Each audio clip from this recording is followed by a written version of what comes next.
Vamos ficar de pé, meus queridos. Vamos ser despedidos com a bênção. Depois aproveite um tempinho para também despedir dos irmãos, dar um abraço. A todos uma boa semana. Vamos orar. E agora, irmãos, que a graça do Senhor Jesus Cristo, o amor de Deus, o nosso eterno Pai, a comunhão, as consolações e o poder do Espírito Santo esteja em nós e sobre nós até aquele dia, quando com Ele nós nos encontraremos. Amém, Senhor. Amém.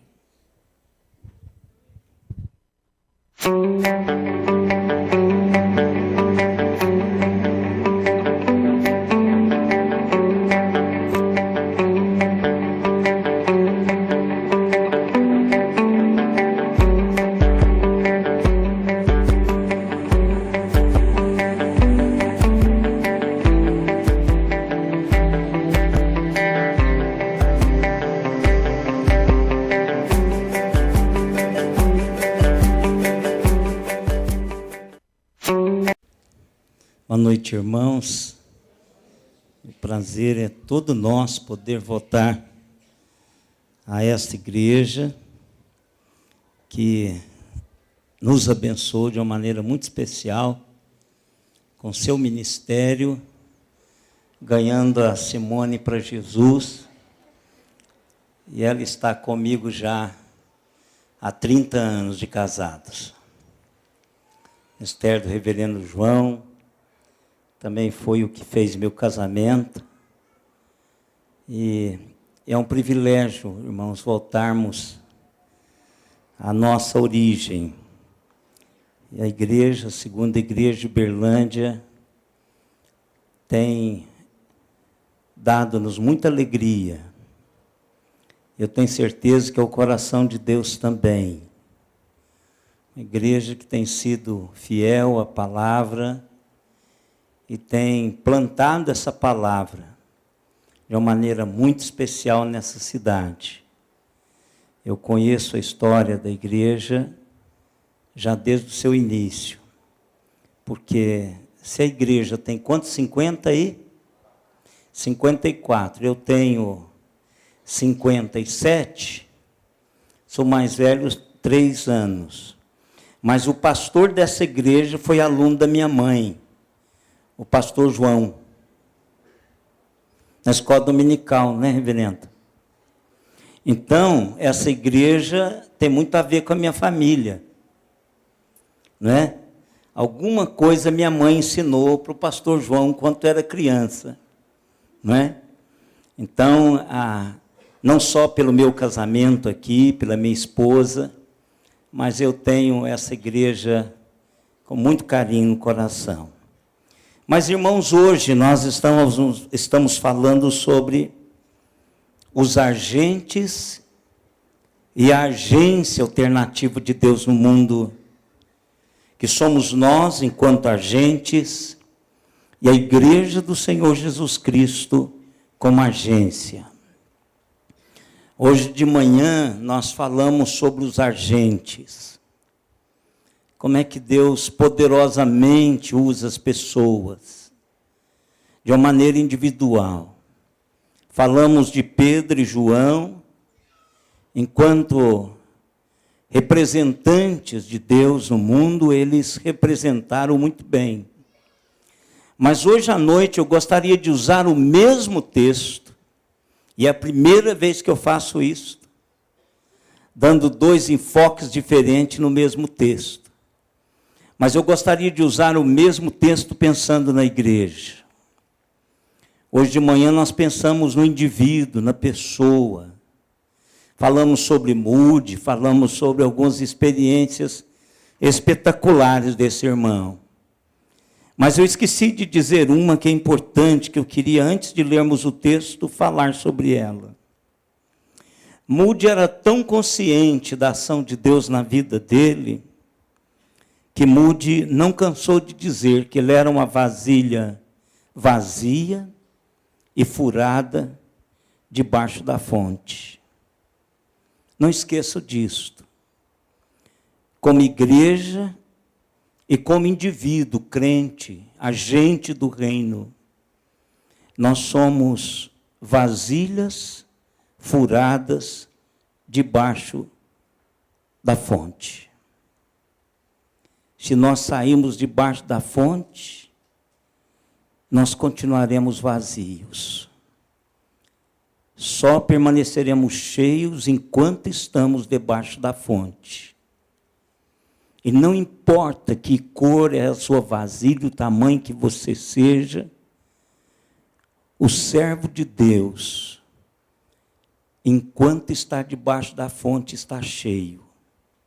Quando ele sai, ele está vazio. Vamos orar, queridos. Pai amado, que gostoso é podermos cultuar o Senhor. Que gostoso é podermos alçar as nossas vozes em adoração. Que bom, ó Deus, é tê-lo como nosso Deus. É podermos abrir os nossos corações diante do Senhor. E dar, Senhor, ao Senhor as nossas vidas. Porque em primeiro lugar o Senhor nos amou e deu a tua vida por nós. Não há nada, Senhor, mais fantástico nessa vida do que adorar o Senhor, viver para glorificar o teu nome, representá-lo, Senhor, na vida, com dignidade.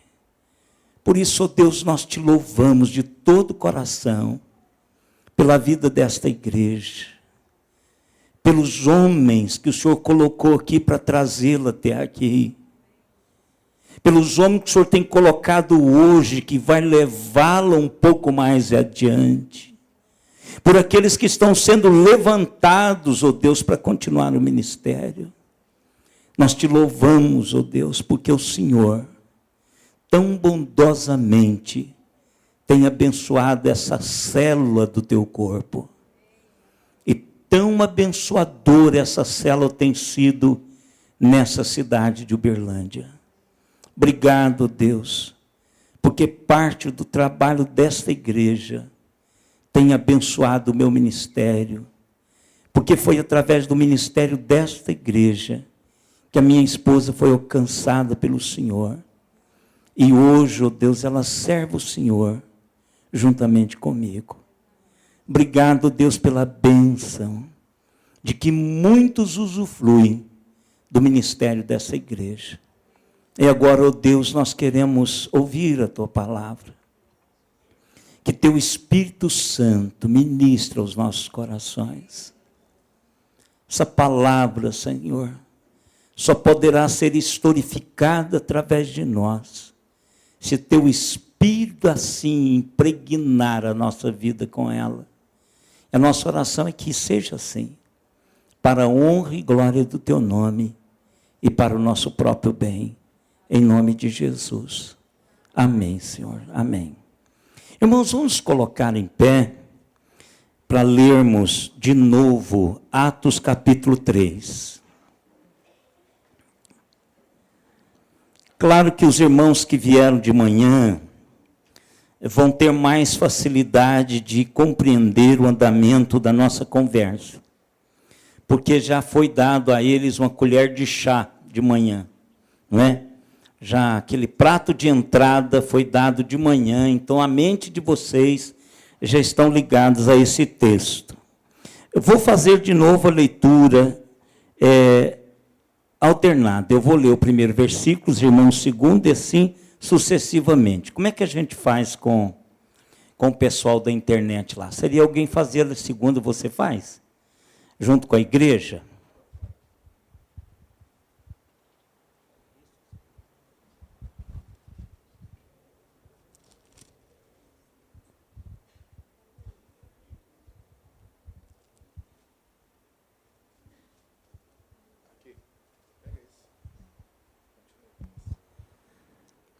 Porque essa é uma reclamação que eu recebo, irmãos, dos nossos internautas. Na hora que vai ler o texto, dá aquela falha. Então, vamos fazer isso. Pastor, se o microfone funcionar. Vamos lá.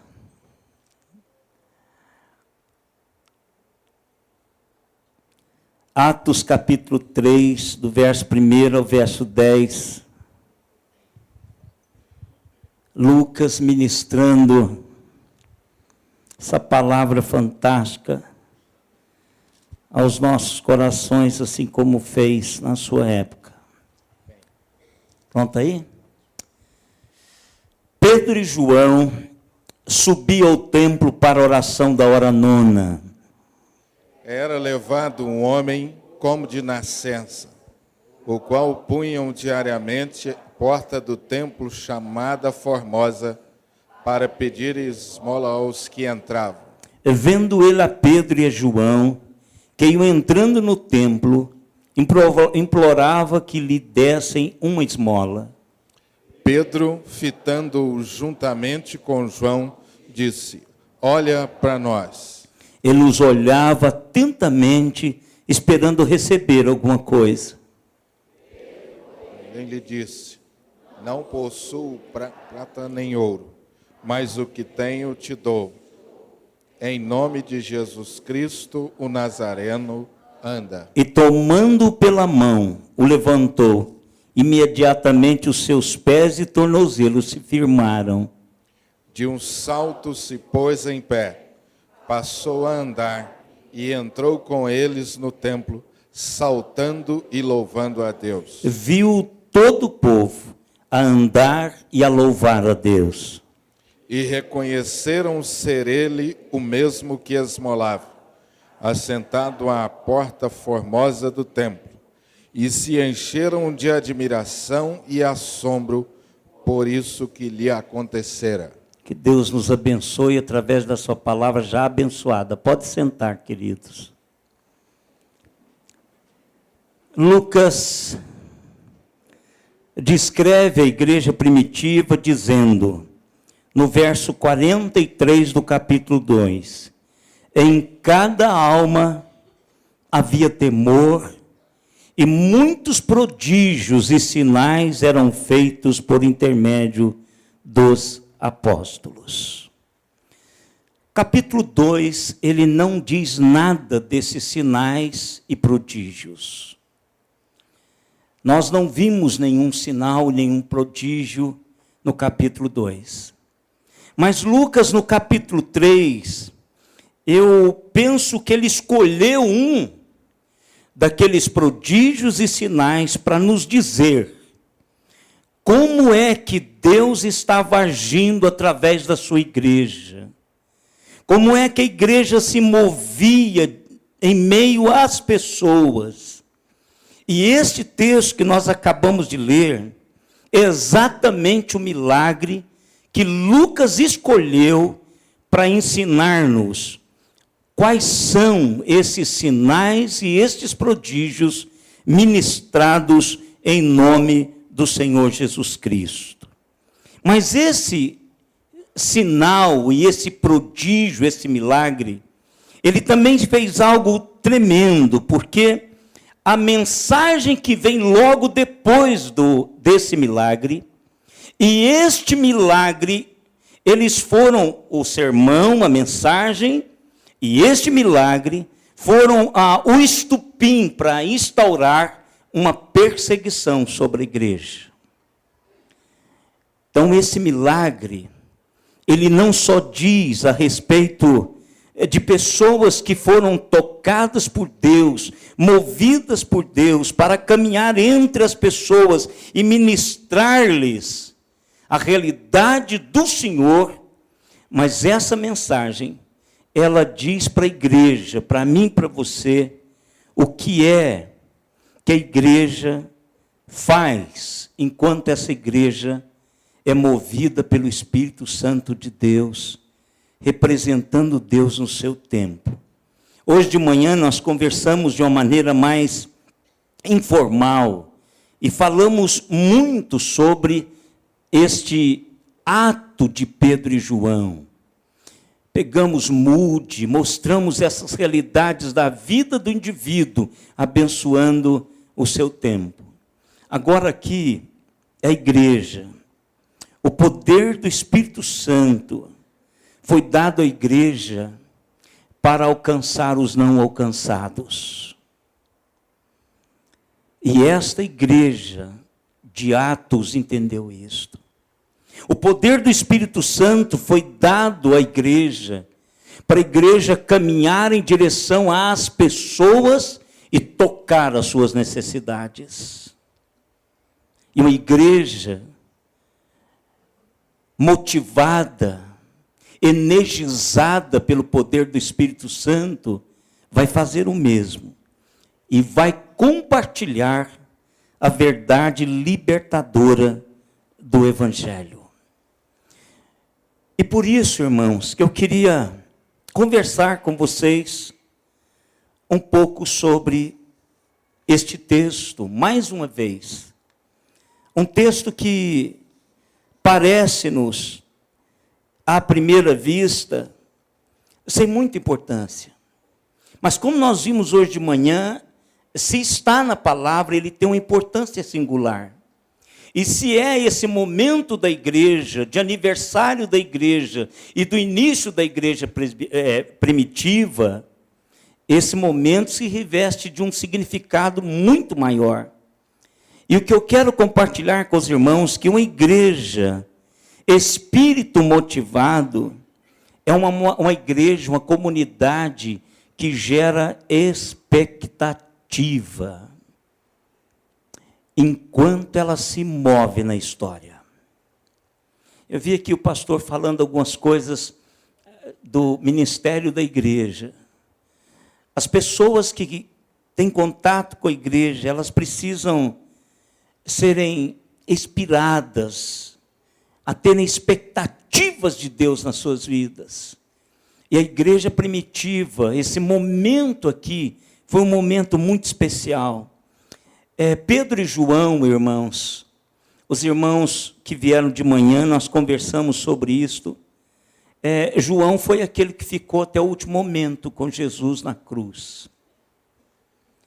Até o ponto que Jesus fala assim: filho, pega a tua mãe e leva para casa. E Pedro foi aquele que negou a Jesus. Então, esses dois estarem juntos já é algo fantástico para a história da igreja. Homens que entenderam o alvo de Deus para a vida deles. Agora eles caminham como representantes da igreja, como alguém que está dando a cara da igreja através das suas vidas. E nós esquecemos disso, irmãos, de que eu e vocês somos exatamente a igreja de Cristo que o mundo vai ver lá fora. Quando eu encontro com as pessoas, eu represento a igreja de Cristo. Eu estou ali para trazer a realidade de Deus, a presença daquelas pessoas. Eu sou igreja. Eu sou igreja de Jesus. Não é porque eu sou pastor, mas é porque eu sou uma pessoa, um agente desse reino. Então eu represento a igreja de Cristo naquele momento. E quando eu leio o verso 3, o verso 5, 3, 4 e 5, diz assim: vendo ele a Pedro e João, que iam entrar no templo, ele implorava que ele desse uma esmola. Pedro, fitando juntamente com João, disse-lhe: olhe para nós. Ele os olhavam atentamente, esperando receber alguma coisa. Irmãos, a igreja espírito motivado é uma comunidade que gera expectativa. Vocês já ouviram que a palavra que diz assim: olha, não olha para mim, olha para Jesus? Vocês já ouviram? Eu tenho certeza que já ouviram. Olha para mim, queridos. Eu sou um agente do reino. E o que o reino tem que fazer, vai fazer através de mim. Eu sou representante do reino. Sou representante do reino. E a igreja, quando João caminha e com Pedro, eles são agentes. Mas quando eles agem, eles são a igreja de Cristo. E Eles levando a expectativa. Olhe para nós. Claro que ele aqui estava esperando uma esmola. Mas a igreja tem que ter sempre algo mais para dar. Não é só a cesta básica. Nós temos algo muito maior para dar. Então nós precisamos, enquanto igreja do Senhor Jesus Cristo, despertar as pessoas para ter expectativas de Deus. Eu não sei se é porque nós nos contentamos, irmãos, com o domingo só. Parece que o nosso Deus fica aqui, dentro desse quadrado. Nós não o levamos para fora.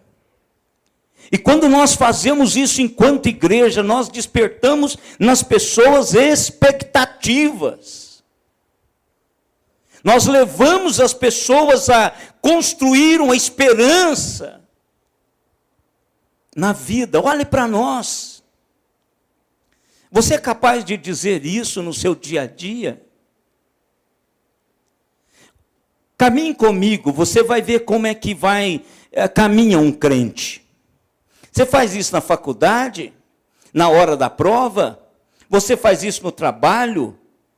Ou igreja, o nosso conceito de igreja é essas 4 paredes. Eles não estavam dentro do templo, eles estavam fora do templo. Olhe para mim, sim. Quando eu vou negociar, a primeira coisa que eu faço é dizer que sou pastor, para não ser tentado a fazer qualquer coisa que denigre a imagem do reino que eu represento. A igreja, motivada pelo Espírito Santo de Deus, é uma comunidade que gera esperança. Eu gosto daquele texto do Salmo 5, verso 3, que diz o seguinte: de manhã, Senhor, ouves a minha voz, de manhã apresento a minha oração e fico esperando. Irmãos, a igreja é geradora da expectativa do mover de Deus. A igreja é a agência alternativa para um mundo sem alternativas. Quando nós nos movemos, nós geramos essa expectativa na vida das pessoas. Mas, em segundo lugar, irmãos, uma igreja espírito motivada é a comunidade terapêutica que gera cura. Eu não posso conceber uma agência do reino de Deus como uma agência que promove doença. A igreja do Senhor Jesus Cristo, ela promove cura. Ela é uma comunidade terapêutica. Se eu entro na igreja do Senhor Jesus Cristo, eu tenho que ser curado das minhas patologias. Eu não posso criar outras. Deus precisa operar tremendamente na minha vida. É isso que acontece no verso 6 e o 7. Pedro, porém, lhe disse: não possuo nem prata nem ouro, mas o que eu tenho, isso te dou, em nome de Jesus Cristo, o Nazareno, anda. E tomando pela mão, o levantou, e imediatamente os seus pés e tornozelos se firmaram. Irmãos, eu gosto de uma história, e essa história faz parte do meu repertório. Todo pastor tem um repertório de história. A Simone já ouviu nesses 30 anos todas elas. E algumas ela diz assim: bem, ao que você começar, eu vou ter que sair, porque não tem jeito, eu já sei. Até a tonalidade de voz você vai dar. Isso é o preço de ser esposa de pastor. Né, pastor? Mas a que eu gosto é de Tomás de Aquino. Tomás de Aquino, ele foi visitar o Papa Inocêncio II. Para quem gosta de história, aí, o Papa Inocêncio II foi aquele que instituiu o celibato. E quando ele estava andando lá pelo pátio do Vaticano, admirando a beleza de todo o Vaticano, o Papa aproximou dele e disse assim: ah, Tomás, a igreja não pode dizer hoje que não tem prata e nem tem ouro. Tomás de Aquino olhou para o Papa e disse: é verdade, sua santidade. Mas a igreja também hoje não pode dizer levanta e anda. A igreja hoje não pode também dizer levanta e anda. Irmãos, isso aqui é um peso muito grande para mim e a sua vida como igreja. A igreja precisa ser uma agência terapêutica. Nós não podemos adoecer as pessoas, irmãos. Nós temos que trazer a cura de Deus às suas vidas. Nós temos que contribuir para que Deus haja na vida das pessoas através de nós. Aqui são dois homens movidos por o Espírito do Senhor, trazendo cura. Olha, eu não tenho prata e não tenho ouro, mas o que eu tenho eu te dou. Em nome de Jesus, levanta e anda. Pega-o pela mão e o levanta.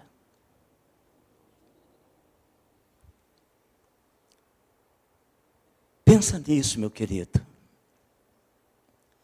Você tem sido um agente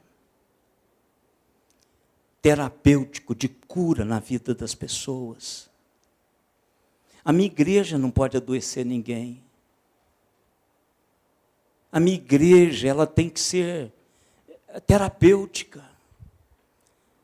Pedro e João, eles estão ali unidos, juntos, trazendo cura àquele coxo. Aquele homem que foi um peso durante o tempo todo. Ele não podia fazer nada se não dependesse de outro. Agora, um agente de Deus, representando a agência de Deus, interfere na sua história e traz cura. Irmãos, esse é o maior ministério da igreja, meu e seu. Cura. Irmãos, seres humanos, nós somos doentes de natureza. Patologias, todos nós as temos. Mas o Senhor Jesus Cristo pensou na igreja para restaurar-nos completamente. E hoje, restaurados, crentes restaurados, pessoas restauradas, trazem cura para a vida de outras pessoas. Uma igreja espírito motivada é uma comunidade terapêutica. Eu tenho dito sempre assim: se a comunidade onde você está, se você percebe que ela está te adoecendo, sai enquanto você pode. Porque essa comunidade não está mais representando o reino de Deus. Porque o reino de Deus traz cura. E cura permanente. Terceiro lugar, irmãos. A igreja espírito motivado é a comunidade que promove alegria. Metamorfose. Transformação. Tão gostoso esse momento de adoração. Momento em que a igreja se envolve. Momento que a pessoa é levada a levantar as mãos, fechar os olhos e derramar-se em adoração diante do Senhor. É isso que a salvação faz. O que aconteceu aqui? Esse homem que nunca podia caminhar nem andar, ele começa a pular. Ele entra no templo. Agora, irmãos, pensem vocês.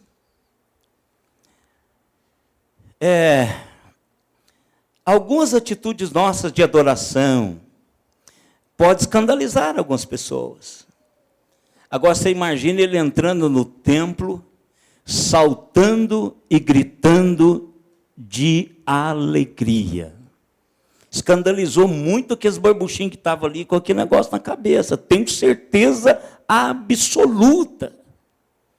Mas, irmãos, quem é que vai se conter? Ele nunca tinha andado antes. Agora ele encontra dois homens que olham para ele e agora dá para ele o que ele mais almejava na vida. Ele começa a saltar, a dançar e a louvar a Deus e entra com os discípulos no templo. Irmãos, tem que ter alegria, alegria real, não alegria falsa, forçada. Não alegria movida a feijão, mas alegria movida pelo Espírito Santo de Deus. Essa alegria, ela dá-nos um combustível celestial, e que venha segunda-feira, e que venha como vier, porque a alegria do Senhor é permanente. Aquilo que Deus fez na minha vida vai marcar a minha vida com plena alegria. Irmãos, uma coisa que Jesus disse que eu gosto muito é que ele disse assim: a vossa alegria não terá fim. Não importa a circunstância, estou falando de circunstância. Alegria, porque Deus trabalhou a minha e a sua vida. Olha aqui o que diz o texto. E de um salto se pôs em pé, passou a andar e entrou com eles no templo, saltando e louvando a Deus. Olha que bênção. Irmãos, quantos de nós estamos aqui nesta noite adorando a Deus como estamos, pela plena libertação de Deus nas nossas vidas? Eu faço isso todos os dias. Todos os dias. Porque Deus restaurou a minha história. E eu estou indo para o céu, irmãos. E nós vamos nos encontrar lá. Vocês já pensaram nessa expectativa gerada pela realidade de Deus na minha e na sua vida? Mas não para. A igreja, comunidade, espírito motivado, é uma comunidade que tem a sua mensagem autenticada. Ou seja, Deus vai repetir isso na vida da comunidade todo o tempo que for necessário. E Deus tem feito isso nessa comunidade. A Simone, minha esposa, foi uma das jovens alcançadas, mas muitos outros vieram e outros tantos estão vindo hoje. Não parou o ministério. Não parou. O ministério da segunda igreja não parou. E é exatamente isso, a mensagem autenticada, Deus confirma, Deus ministra, pessoas são salvas, pessoas são curadas e pessoas curam a outras pessoas. É para isso que somos chamados, irmãos. Para levar às outras pessoas o que Deus fez conosco. Às vezes, irmãos, nós pensamos que evangelizar tem que pegar as 4 leis espirituais e sair por aí. Pode ser um bom instrumento, mas se não tiver uma vida transformada, não será usado. Comunidade, espírito motivada, é uma comunidade que tem uma mensagem autenticada. Pessoas vão sendo salvos à medida que essa igreja testemunha de Deus. E aí continua. Aqui no texto diz que ele entra e todo o povo, olha aí, verso 9. E viu todo o povo andar e a louvar a Deus, e reconheceram ser ele, o mesmo que esmolava sentado à porta formosa do templo, e se encheram de admiração e assombro por isso que lhe acontecera. Irmãos, por que é que tantas pessoas convivem conosco e ainda não são impactadas pela mensagem? O que está faltando nas nossas vidas que não impacta a vida dessas pessoas? Aqui tem um beliscão, um puxão de orelha da igreja, para a igreja. Eu fico pensando assim, quanto tempo esse coxo ficou lá na porta? Quanto tempo? Quanto tempo ele foi levado todos os dias diante daquela porta linda, por isso que é chamado Formosa. Era uma porta toda esculpida, era uma porta linda. Mas nunca tinha sido tocado pelo poder do Senhor. Nunca tinha sido tocado pelo poder do Senhor. Agora foi. Será que tem alguma pessoa na sua casa que precisa de um estilo de vida mais autêntico para tocar a vida dessa pessoa? Será que tem algum vizinho nosso aqui que ainda não aceitou Jesus Cristo, mesmo estando nós aqui há 53 anos, 53? 54 anos fincado aqui? Será que a gente vai entrar aqui até completar os 100 anos, mas teremos vizinhos ainda que nós não batemos na porta dele dizendo, olha, nós estamos aqui para levá-lo a Jesus? Eu não sei, até pode ter. Aquelas pessoas ficam guardando o carro lá fora. Aquela funcionária que cuida do bebê durante toda a semana. Quanto tempo mais ela vai ficar lá em casa sem o impacto da minha vida com Deus na vida dela? O texto está dizendo, irmãos, que o povo ficou esbabacado. Porque disseram, é mesmo, é o mendigo que estava lá fora. Ele está andando agora, como que aconteceu? Irmãos, é tão bonito nós olharmos e mover de Deus, mas às vezes nós olhamos e falamos assim, será que não tem acontecido também conosco?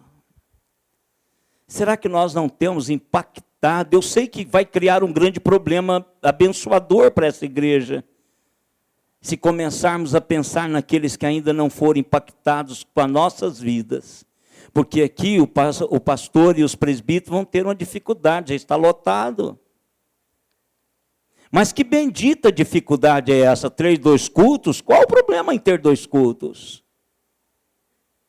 Se nós movermos-nos como agentes de Deus, a agência de Deus cumprirá o seu papel de transformação, de impactar a nossa cidade e trazê-los aos pés do Senhor Jesus Cristo. O testemunho começa quando eu experimento aquilo que Deus faz. E se você já experimentou, não deixe em segundo plano, porque necessidade você vai encontrar em todo tempo. Então comece a agir como agente alternativo de Deus para o seu tempo. E a igreja vai se beneficiar com isto. porque eu vou fazer parte desse projeto de Deus enquanto igreja. Irmãos, o desafio do Senhor para nós nesse dia de hoje foi: eu terei uma agência forte quando os agentes forem fortes. O que eu faço em particular vai refletir na vida da comunidade a qual pertenço. E quando nós ajuntamos esses agentes que caminham buscando essas realidades de Deus, a igreja se torna uma agência alternativa de Deus em uma sociedade que não tem muitas alternativas. E a minha oração é que a segunda igreja de Uberlândia continue assim. Que a cada dia seja uma dor de cabeça para os diáconos conseguir lugar para pôr o pessoal sentado. E que seja uma dor de cabeça para o conselho e para os pastores a organizar um segundo culto. Ou então, desmancha tudo de novo e faz um templo grande. Eu não sei se é essa a melhor opção. Brincadeira. Pastor João arrepia quando fala em mexer, hein? Dá muito trabalho. Mas, irmãos, que Deus abençoe a vida de todos vocês. Foi um prazer muito grande falarmos dessa caminhada nossa com Deus.